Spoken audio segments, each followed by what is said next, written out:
that the sink is small. It's not deep. You know, usually it's supposed to be deep, but it's not deep. That's what he's mostly complaining about, which I'm not worried about it. I mean, a sink is a sink. As long as you wash the dishes, they won't get piled up, because I always wash the dishes, they don't get piled up. But this is the way the cabinets look. These two are filled with dishes. This is filled with spoons and forks. This one is filled with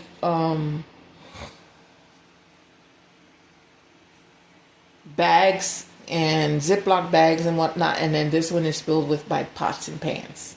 This one. And then over here is also filled with pots and pans.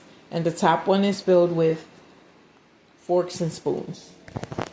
This one is filled with chemicals. All this, both drawers.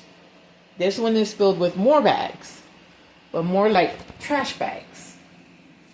And then this side is filled with my flower pots to put flowers in and whatnot. And then this is filled with my little glass and whatnot in there, and some sponges so that I can clean stuff. And then this one is also filled with just some like junk stuff. So, and then that's it. That's how small it is. So right here in this space, I can actually put a deep freezer right there. And then on this side, I can actually put the washer combo with the dryer that I'm hoping to get, that we're looking for right now, because there should be a washer dryer combo.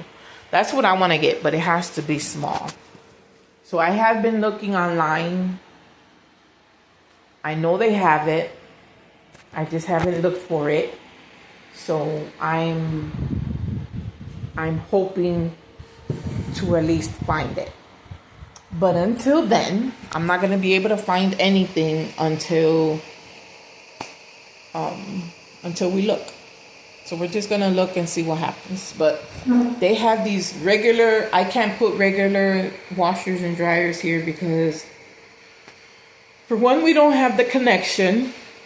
And two, there's no hookup for it. So we're just stuck with just the sink, which is kind of bad because, you know, the sink can get clogged too. So when I ended up with a 3-bedroom, that had a washer and dryer hookup, and that was back in Chicago. And I could have stayed there, but then I was worried about them moving me out and putting me into a 1-bedroom or 2-bedroom. I didn't want to move. I wanted to stay there, but I didn't like the area either because there was shooting over there and there was too many things going on over there. So that's why I chose to come to Florida, hopefully to work on going back to work, getting a house. If I can't get a house, maybe renting a house, or purchasing or renting, either purchasing or buying a house. Buying a house or purchasing. I don't know the difference, but I'm going to look it up to see what the difference is. But I've been wanting to get a house somewhere where I know there's no flood zones. That's the only thing. Because where I'm at, there's no flood zones. Trust me, where I live at, there's no flood zones. We don't get anything. The only thing we get is like maybe falling trees, and that's it. And sometimes the water on the grass gets full water, but it doesn't come up. It doesn't really come up to your apartment.